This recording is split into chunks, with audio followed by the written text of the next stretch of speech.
Welcome back to the BDGE Dynasty Fantasy Football channel. Today, we're going to go round by round according to Startup ADP, which is free and available on the South Harmon website. We will link it below. And we're each going to go and take one round, and we're going to nominate the worst pick in that round, and then the other guys will kind of talk through whether or not they agree with it.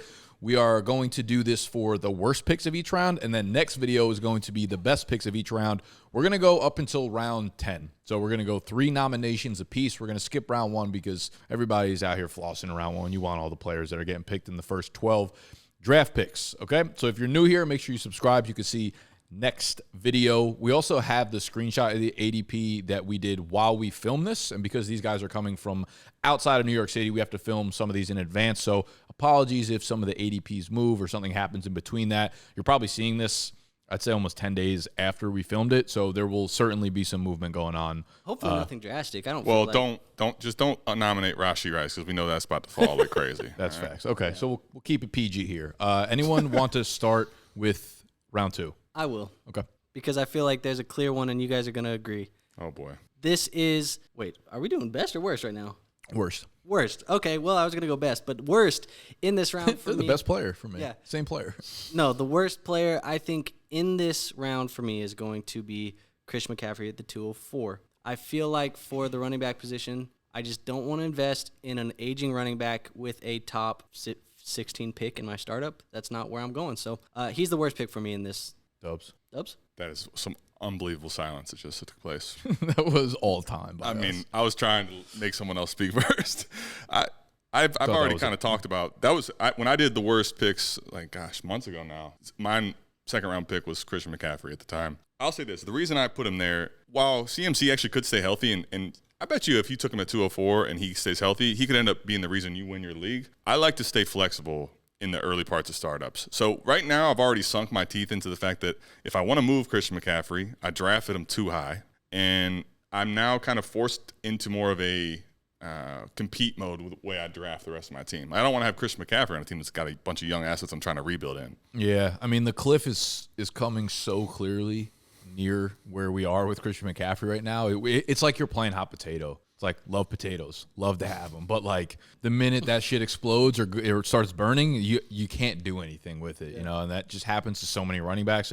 It's just such a risky pick. When you look at the guys around them, that feels so good and safe and young and everything. I feel like also, like, when we talked about this a month or two ago at this point, like, we were saying, oh, Christian McCaffrey, he's going to fall a lot more than where he was at the time, but he's only fallen, like, 3 spots. I feel like at that time he was, like, the 201, maybe the 112 if people were really high on Christian McCaffrey. Well, I mean, but he's still, like, a very high-value cost to go in and get Christian McCaffrey. 100%. I mean, speaking of which, we just did a startup mock where somebody took him at the exact spot a round earlier. Don't get me started. It might be the BDG people pushing the Christian McCaffrey ADP up, man. Agenda. Yeah, we might be out here. We might be the problem. We might be the problem. I ain't gonna lie to you.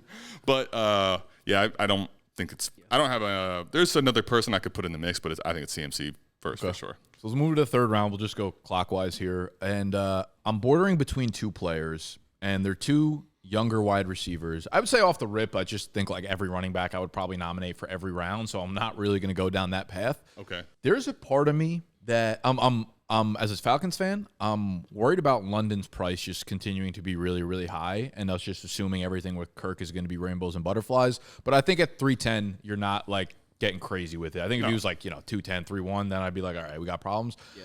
I am actually going to go in a different direction with a player that you never, ever hear any negative talk about. It's Chris Olave at the 3-6. Interesting.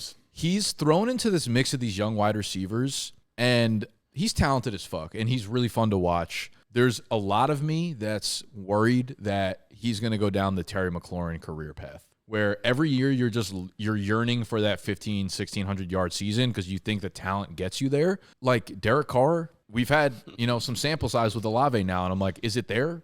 Probably not. Are we going to hit a ceiling with him there? Probably not. Then it begs the question, are we going to wake up when Chris Olave is 27 and be like, his best year was 1,200 yards and 8 touchdowns? Maybe that's okay, but like I'm not taking him before a super flex quarterback like Dak. I'm not taking him before Malik Neighbors, who's 2 picks before him. I just start to question what the upside is for Chris Olave. I think you have a really solid floor player, but I'm almost wondering if he's going to be a dude that the talent just outshines the actual production in fantasy. Fair. It's interesting you started talking about Drake London. To me, ADP's not come around enough, or people are just too high on Olave. The quarterback play is improved in Atlanta. Like, even if Kirk Cousins disappoint, there's no way you can tell me Kirk Cousins this year is worse than any of the stuff he's had at QB. Of course not. They're the same draft class. They're both exciting. I'm taking Drake London ahead of Olave every time. I think Olave, the problem is if he stays in the Saints organization, this is a team that keeps trying to kick the can down the road of rebuilding, and they are just probably not ever going to be in a spot to actually get a successor unless Spencer Rattler just luckily is that guy or something like that. They're going to need some. It feels like the Saints are never going to be, especially with what they've done the last few years, and again kicking the can down the road. They're never going to be in a position to grab their franchise quarterback, and that makes me nervous for Olave. They're swiping the credit card. Right. Keep swiping that credit card. It stacks up over time. Unsecured debt. Yeah, I mean, come on, man. And you never hear anything negative said about Olave, but at the same time, it's like, are we going to hear enough positive to make that pick worth it? People are going to be big mad. I wouldn't have picked Olave. I feel like there's somebody else, but we can say that. Bad it ain't your turn, bitch. Yeah. Thought it was Laporta. Sit your ass down. Thought about it, but 4th round. Oh, I got one. I know we say don't do running backs, but no, I just had typically, I think I look at the players and I'm like, I just don't want running backs. Rather have the wide receiver over. Yeah. I will say, though, at least for this case, for me, the one I'm going to nominate is it's actually not just the position, it's the specific player. Mm-hmm. And Kyron Williams, to me, was already getting to a ceiling point if everything stayed the same. Mm-hmm. And what happened, it did not. The Rams, you could argue, need everything outside of, what do you think right now the Rams are definitely secured at? Puka, we hope, is a great receiver that stays playing that way. Stafford's getting older. Donald retired. They drafted Corum in day 2. That's significant draft capital. They play so similarly. I just don't think Kyron anymore is worth this type of reach at the running back position, frankly. I just don't think he ever was. Honestly, there was at one point, I think his high point was running back 5 or something like that on Keep Trade Cut. It was a ridiculous price at that point. It's a ridiculous price point still, even knowing that Corum is there. I just feel like Kyron Williams, as much as he was good last year and we really enjoyed what he did for our teams, I don't feel like he should have ever left the tier of the guys down below. I was about to say, he very clearly just needs to be put down. You just need to slide his name down to the next row. Yeah. 15 picks later. And even then, I don't think I want him over those guys. And that's where, though, to me, it became so clear the more I looked, it's one of these things does not belong. It's where's Waldo? It's he clearly can see it's Kyron. To me, all the other guys, you could make a case for them going too high, but I don't think it's egregious. To me, Kyron does not fit this bill at all. In that same breath, I also don't really like Achane there either. But it's the same argument. The difference, though, there is that Achane, at least while playing last year, without getting all that crazy volume, gave you high-end week-winning weeks. Kyron needed to sustain a unsustainable amount of touches to probably stay there, and they drafted a running back that's likely not going to give him anywhere near 80% of the snaps now. Yeah, I like HN there. I was scrolling past a tweet that Dwayne McFarland put out actually this morning. I was looking at it. He was looking at running backs after round 3 that had 15 PPR points per game in year 1 or 2, how they did the next year, and pretty much all of them. I don't want to say completely fall off a cliff, but they struggle to find their footing the next year anywhere near the level. And the reasons feel very obvious. It's you draft Blake Corum because you need Kyron Williams not to have a 90% opportunity share. There's a reason why running backs drafted on day 3 were drafted on day 3. A lot of the times those people that become relevant are because of opportunity and scarcity in that running back room. It's not necessarily because of talent. And I feel like that is the case with Kyron Williams. He had a lot of opportunity, probably not as much talent as Sean McVay and them wanted to see. Maybe they can talk as highly as they want about him, but they felt like they needed to add another guy in round 3. For sure. All right, let's get to you at round 5 now. I know who you should be taking, but you won't. Yeah, this round is full of all the tight ends, and that's why I said in round 3 that I felt like Laporta was overvalued because look at all the value here at tight end. But okay. I hate to keep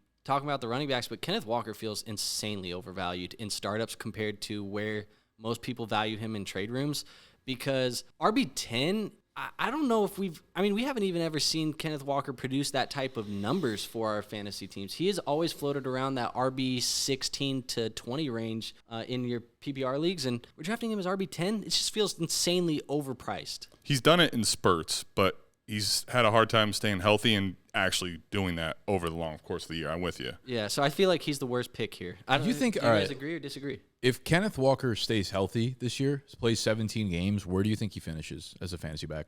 I still don't think he's a running back. Really? I think I think he definitely could be. I think he would be in that 12 to 16 range. 12's RB1. Yeah, I get you though. Back end RB1. Yeah. To me, I think the other concern that with a new offensive like mind and coaching staff, what if Charbonnet actually gets a lot more run this year too? I feel like it's almost more likely he doesn't. I feel like it goes the other way. You think so? It could be. Charbonnet shouldn't have been a second-round pick, and that was with the old coaching staff. So it's Fair. like you come in and like the new coaching staff might look at him as a fourth-round pick, fifth-round pick kind of thing in their mind, you know? But, I mean, same could be true with Kenneth Walker. I just feel like Kenneth Walker has like the tools of a running back that should have high-level production, whereas like I look at some of the other guys in the area, and I'm like, I don't really feel that strongly about them. I agree, though. 503 is like, I'm not taking him over a super flex QB. I'm not taking him over those tight ends in front of him Those in wide tight end premium. receivers, probably not. Yeah. Like I just to me, I know in my leagues I have a share or two of Kenneth Walker, and I've been trying to down tier out of Kenneth Walker all off season. Yeah. Can't, right? Nobody wants to do it. Not a single person. I've been trying to go He's down. someone you got to wait to like hope that he actually like just hits on the field. Yeah, and I've been trying to go down into like the next round or two where it's like Isaiah Pacheco and stuff, or not. I've even tried to go down to Najee Harris, and people are like, I don't really see much of a difference between Najee and Kenneth Walker, and it just feels like the startup value and the actual perceived value once you have your team set up in a trade market, people do not value Kenneth Walker. Right. I think that for me anyway, Walker is, if you were talking about if all things hit, like he definitely has the traits. I think what's holding him back and why I don't like it, especially here, is everybody ahead of him, you could argue, has some chance of pass catching upside and sometimes like to a high degree. Walker doesn't catch any passes. That's where it's like he's got to have the Josh Jacobs of like they have to be a team that's scoring a lot, and he's going to have to get probably a ton of touchdowns to capture that really, really high upside. That's fair. The only reason I still feel like it could happen is I think Seattle like wildly underperformed last year. I think their team is probably better than giving credit for. Sure. It's also like really explosive. So I think like great NFL running back. Right. I think a few more long runs maybe puts him back into the mix of like the way we were feeling about him pre-2023. But I get it. Yeah, that's definitely a little bit too rich for my price. But I do feel like if we felt the way we felt about him pre-2023, it would low-key be at this cost. Like this is almost like kind of how we felt about him. Well, I mean, for a long time, him and Brees were like in the same category. Yeah, but then Brees had a dynamite like season. But Kenneth Walker after his rookie year though, or in points in his rookie season, he got to like RB1, which is insane. Didn't he? You're win, right. Didn't he win rookie, or wasn't he like runner-up for rookie of the year? I think so. Or did he win rookie of the year? I think he actually won because Or did Garrett Wilson win it? I thought it was Kenneth Garrett Walker. Wilson won it because it was defense think it and was- offense. I thought it was Walker. Sauce and Garrett Wilson both. It was those two were like really in contention though, and Walker had a crazy second half of the And year. you're right, because I remember Kenneth Walker was really highly valued in the community because I flipped Kenneth Walker for Garrett Wilson that year. Good fucking move. And that was a great move. And then, Right. yeah. And that's what I mean. Like, I think if Kenneth Walker stays healthy and shows like a few big breakout plays and stuff like that, I feel like his value, you know, it's a running back. So like, how high can a running back who's getting older really move up? But I still think he's got a little juice left. So you guys disagree that was the worst pick in the round? I already you took both my guys. The previous video I had Kenneth Walker in there as well. I think it'd be him.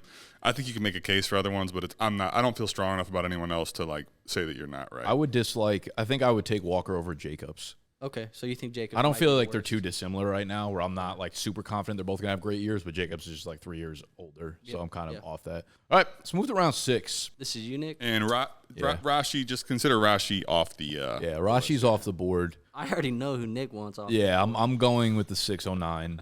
His name starts with an X because I don't want him on my fucking team. X gonna give it to you. Worthy. He's a wide receiver 28. Going around, you have Pickens ahead of him, Deebo Samuel, JSN, and Brian Thomas behind him. Like, I'm not taking Worthy over Brian Thomas in rookie drafts. I'm not taking him over Brian Thomas in startup drafts. Worthy, again, like you guys know, I'm just not a huge fan of him as a player. I think when Rashee Rice is back, he is the guy there, and he's the one. How much can his value go up in the first like 8 weeks of the season? He feels again like a little bit more like gadgety to me than a real like solution to needing a number one wide receiver. Yeah, 165 pounds, right? Yeah. 165. Sitting in that range. Yeah. I think that sounds right. Yeah, I don't want to say he's like Kadarius Toney all over again, but in the same vein of like we're looking for that electrifying player who does a thing for us, not like the well-rounded possession receiver that I think could make himself into the one. It just feels like if you view him that way, why do you take a first-round pick on him and trade up to go get him? Like if you think he's just a one-trick pony. Listen, I mean, they used a second-round pick on Tony. They traded a second round for Tony after already having a 2-year sample size of what Tony really wasn't in the NFL. And using a second on Sky Moore. I mean, they've done that before. Track record ain't great. Clyde was a first-round pick. Getting into like the front office executives talk is kind of pointless. I'm more so banking like I don't know. Like I look at George Pickens and I'm like, you're talking about a 23-year-old coming off an 1,100-yard season that just lost Deontay Johnson, who's had 150 targets back-to-back seasons. I'm like, even if you don't think Pickens is that great of an all-around receiver, like the pieces line up there. Sure. JSN, I think, is just a world talented more than Xavier Worthy, and he'll get a shot eventually. BTJ, like I said, I'm taking him over Worthy. So it's really like take your pick of receivers because there's 9 receivers in this round. I'm not taking Worthy over Bryce Young, a super flex quarterback. Hawkinson, no. Pacheco is like one of the few running backs I do like in Dynasty right now. So my opinion, I don't know, dude. I'm not in on Worthy. I could see that. To me, it'd be him, or it would be. I could make the case, especially going all the way up to 601. Tank Dell just feels like there's a lot of scariness for what his fall could be if he doesn't earn the targets. No, that makes sense. People love Tank Dell, but I'm with you though. It's either him or Tank to me. But I feel like Tank. Yeah, that Tank would have been my pick. I have a hard time picking between those two. I think they're both guys I'm not touching in the 6th round period. Yeah, you're right. Tank is a scary pick up there at 601 for sure. All right, 7th round becomes a lot more intriguing and interesting. A lot of cases here that I could go down. I feel like it becomes extremely debatable, and you could have a good conversation. Yeah. To me, I'm going to go ahead and take Kirk Cousins because here's the thing that is amazing, especially about this ADP as it sits now. It probably will shift continually. Like to me, Baker. How often is the update? It's supposed to be every 48 hours. Okay. The other thing is, though, it also depends on how many drafts are happening. So, like right now, there's a ton of rookie drafts in Sleeper where there's not as many startup drafts happening. Fair, yeah. So it's based on real, actual data. Like there's 20-some thousand rookie drafts right now, but the startups are not happening in the same frequent numbers. Baker, to me, after Kirk is insane because Baker did have the good season last year. They just gave him a contract. And Cousins, while he has a contract, it feels like it's already expiring, which is really weird to say. But I can't take. Is Kirk even going to play for the Falcons? I love this. Honestly, we should just trade his ass before the season. We should trade him. We should trade him to the Vikings. Just $90 million Can dead cap right now. Uno reverse card or no? I wish. Put him back in Minnesota. I'd be all for it. I mean, there's a lot of different ways you could argue here, frankly. But I'm going to say Kirk just because, to me, I can get that same thing in the 9th round with Matthew Stafford type beat. I think that's a really good point. Yeah. Yeah, I can't disagree too much. I think the only other honorable guy that I would argue with you about is probably Henry, but more so. I'd take the shot there. If you think Henry has a chance for 1 year of really good production, it's a little early, but I don't mind it. Yeah, I don't think there are any terrible picks. I actually might go as high as Stephon Diggs there at the 7-1, only because I look at Devontae Adams and I'm like, if I'm gonna grab one of the aging, big time receivers that are 30+, I'm taking Adams over Stephon Diggs there. Really? Yeah, I think I lean Diggs. Okay. I think it's the same conversation as the Baker Kirk, right? Yeah. They're similar beats, but to me, Devontae Adams doesn't have anything in his way of target volume. I'm with you. Fair enough. Well, going on to the 8th round here, there's a couple guys that I just a whole lot of bad players, but 2 guys specifically that I'm going to mention. Joe Mixon and Alvin Kamara, but I think I'm going to lean with Alvin Kamara as the worst pick in this round. Mixon was kidding because I thought you took him in one of our mocks in the 8th round. I do like Joe Mixon from a standpoint of I think he's going to be very good this year. Okay. But you like Ramondre over Kamara? You said, do I have him over Kamara? Yeah, I actually think I hate Ramondre. Ramondre is the pick for me. I would have said Ramondre too. I think so. I'm more likely to take a shot on Ramondre than I am Kamara right now in my startups. Okay. And I get it because Kamara's been very good for our fantasy teams for a long time now. But I just think there have been enough red flags over the last couple of years. I mean, we talked about it in our last video. His declines, he is very clearly declining. He is not as good as he used to be. As a runner, for sure. Yes, and a lot of what has held his value true, especially in redraft leagues and things, is the pass catching that he has. But this offense isn't getting any better. This offense is probably, what would we say, a bottom half offense in the NFL? Easily, yeah. And yeah, for sure. I don't know, man. I don't really want to be buying into Alvin Kamara anymore. For sure. I feel it's a sinking ship over there. You had him, you were happy, but at this point, I'm out. I'm done.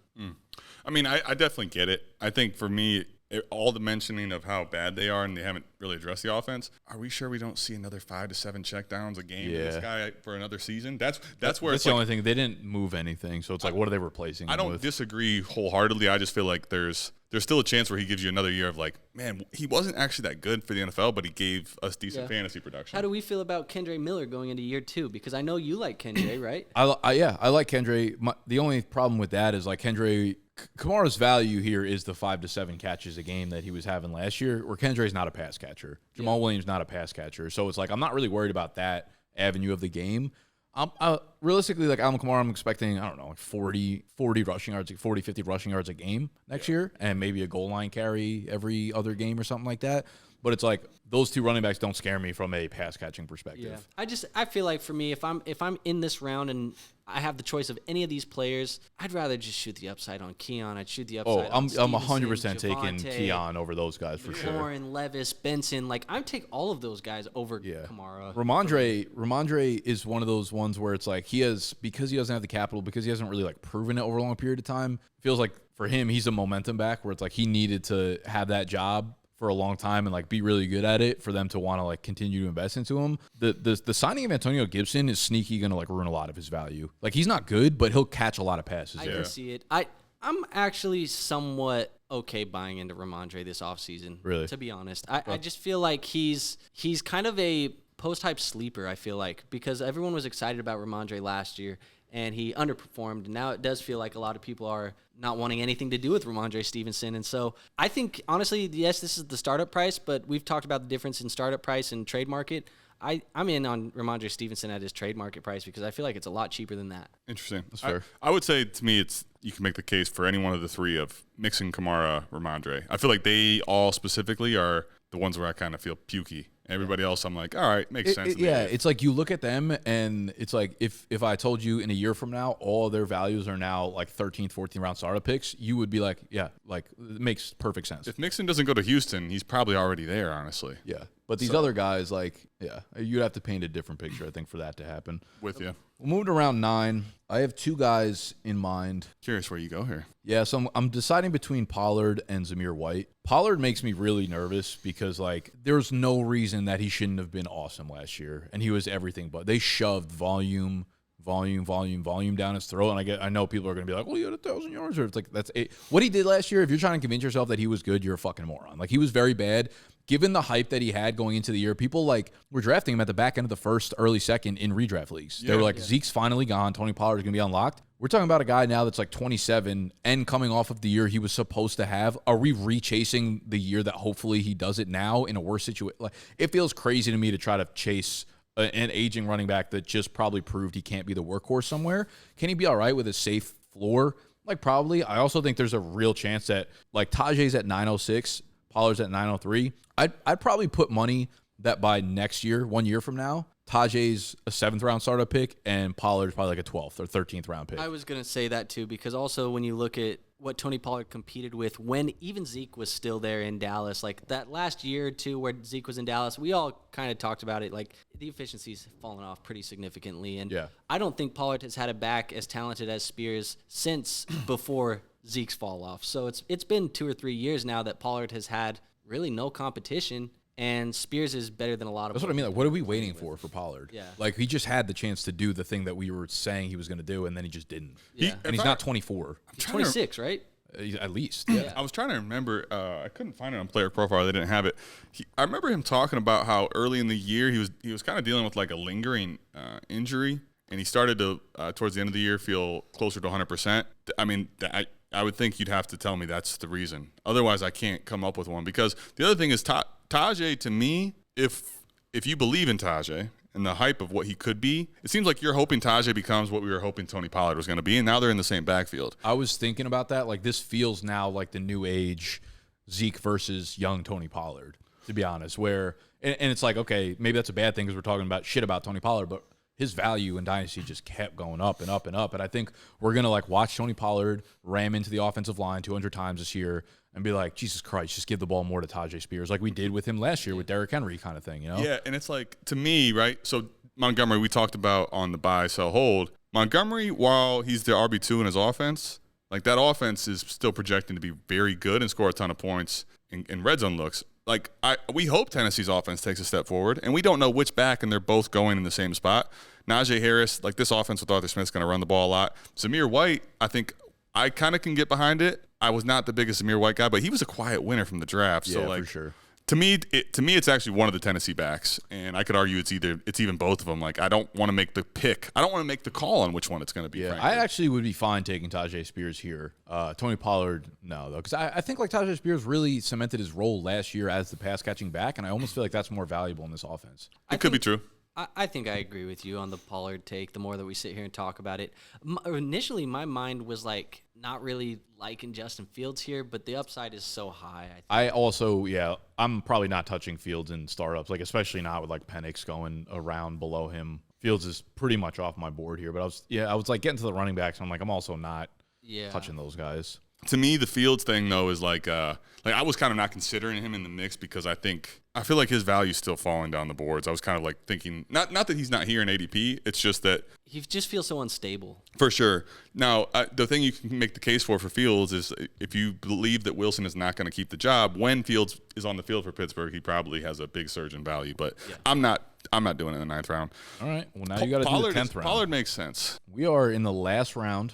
All right. I'm gonna be honest, man. What you got? I don't see a lot of shitty picks in this round. Yeah, there's one that's. I can't see the last 3 picks because the camera. There's one that's sticking out to me. Me as well. There's one. Is it really? Is it a singular player of this? It's one player, yes. One position, sorry. One well It's done. one position of one player, yes. Well done. I think. I don't know what that meant. I'm not taking Cole Kmet in this round. Honestly, that would be mine. I think for me, if I didn't get Njoku or Ingram, I'm just going to keep waiting for a little while. I don't think Cole Kmet poses, with all the pass catching options there, the need to take a tight end in this spot here. Personally, I actually just recently made a video on my channel about losers from the NFL draft process, like players after the NFL draft. I think should be falling down draft boards, and Cole Kmet is in that video. And I think a lot of people in the community right now necessarily aren't talking about it because he's kind of under the radar, and nobody talks about Cole Kmet really anyways. But you have like Cole Kmet at the 10-10, and you also have 6 other Cole Kmets in the rounds following him. Right, exactly. My point of that was that Cole Kmet, when he was the number 2 receiving threat in this offense, was flirting in that tight end 10 to 16 range. And then you get him now as the 4th receiving option. And let's say in a perfect world for Cole Kmet, Keenan Allen is gone next year and he's the 3rd option. This just isn't a difference maker for your team. And you're spending, what is that, 13, tight end 13 off the board? Yes. Like I do wonder. I agree with it. Like, anytime that extension to be there for 4 more years, like, I'm good. Cole at the 10. I'd rather just take Pat in the 12th. I'd rather like take one of those guys for sure. Schultz. I will say though, Cole, I think it's too soon to write off what he can do in the Caleb Williams offense. Agreed. I agree that he's like probably the 4th option there, of course, just like from a raw talent perspective. But I also see a world where he could be like DJ Moore, not really a huge red zone threat. Keenan Allen, really not a guy that scores more than like 6 touchdowns a year. I could see worlds where if this offense is good as we think it is, Cole Kmet's like a 7 to 9 touchdown guy per year. Maybe like 500 yards, 600 yards. That's the not case. PPR, but like he has to make his money in the end zone. And I think that's probably what his role is going to be. Well, and you know what's funny about that is I agree. The point is I'm not taking a touchdown dependent tight end this high. That's why I think he's not the value here. But I think there's a case if Cole Kmet's cost came down into the range of the other guys lower, I'd start being like, all right, I'll take my shot on Cole Kmet. Why don't we not ahead of Schultz too? Let's rank those. Schultz. Yeah, Cole Kmet, Dallas Goedert, Dalton Schultz. How do you rank them just straight up? Schultz, Goddard, Kmet. Goddard. I'll go opposite. Schultz, Goddard, Kmet. Okay. Yeah, and then Schultz, Kmet, Goddard for me. There's something in me still pulling back to Dallas Goedert. Something in me is like. Something in me never wants him on any team ever. Okay. The thing about Goddard that unfortunate, I love the talent. Okay, buddy. I was gonna say, and maybe this is hot takey, but it's definitely hot takey. So say it. I feel like I would prefer Ben Sinnott to Cole Kmet. We're gonna move on. All right. I feel like I would take Ben Sinnott to Cole Kmet. Chill. Now, the 10th round was the end of the video. Okay. Do you know who I was gonna say in the 10th round? And I think we should have a discussion on this because he's like very hard to pin down. Okay. The 10-12. You guys might not be able to see it because of the camera, but the last pick in the 10th round is Nick Chubb. Nicholas Chubby. I get it. It's Nick Chubb, and he'll have like he's like the Kendrick of fantasy football. It's like you're just gonna have to respect him forever because he's just that guy and he gets it done. They're not like us. They're not like Nick Chubb. But you're talking about a dude who's old and he's coming off of a major fucking knee injury. He's not going to have the explosion that he had. He's just not going to be the same player. And I'm like, he's just not a dude that I'm trying to invest in startups. Like, give me every young running back around him. Give me Warren over him. Give me Blake Corum over him. Like, realistically, what is Nick Chubb's upside? Do you think he has this miraculous fucking comeback? So I think, to me, like, obviously, my heart wouldn't let me take Nick Chubb there. I'm saying. That's the truth is, like, everything you say is facts.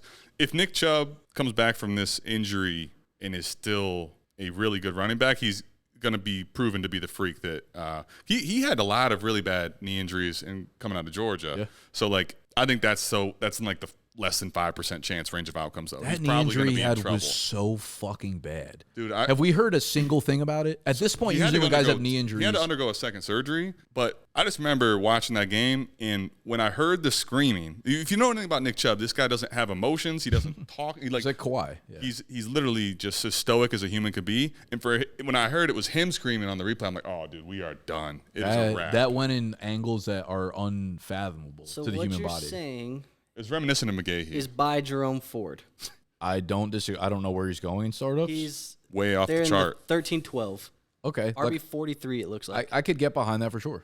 He was good, and Nick Chubb, I feel like, is just name value at this point. Listen, normally when players have injuries like that was relatively early on in the season, week 2. I don't think it was that early. I thought it was like week 4. Or 5. It was early on, though. I mean, now, relative to like when ACL tears happen and people come back from them, by this time of the offseason, you're hearing he's ahead of schedule. He'll be ready by training camp. He'll be ready by week 1. I haven't heard a fucking thing about Nick Chubb's injury. Even at the time, like, I feel like most doctors got on to like Twitter or whatever and were like, this is kind of like a career-altering type of injury, the way that shit played out. So I'm just saying, like, this feels like a lot of injury optimism going on. It's the last pick of 10th round, so it's not like you're going crazy with it, but there are a lot of, like, younger players. Like, Jameson Williams, don't love him, but, like, first-round wide receiver from a couple of years ago, I still think you can invest more wisely than a 28-year-old back all coming off of all sorts of injuries.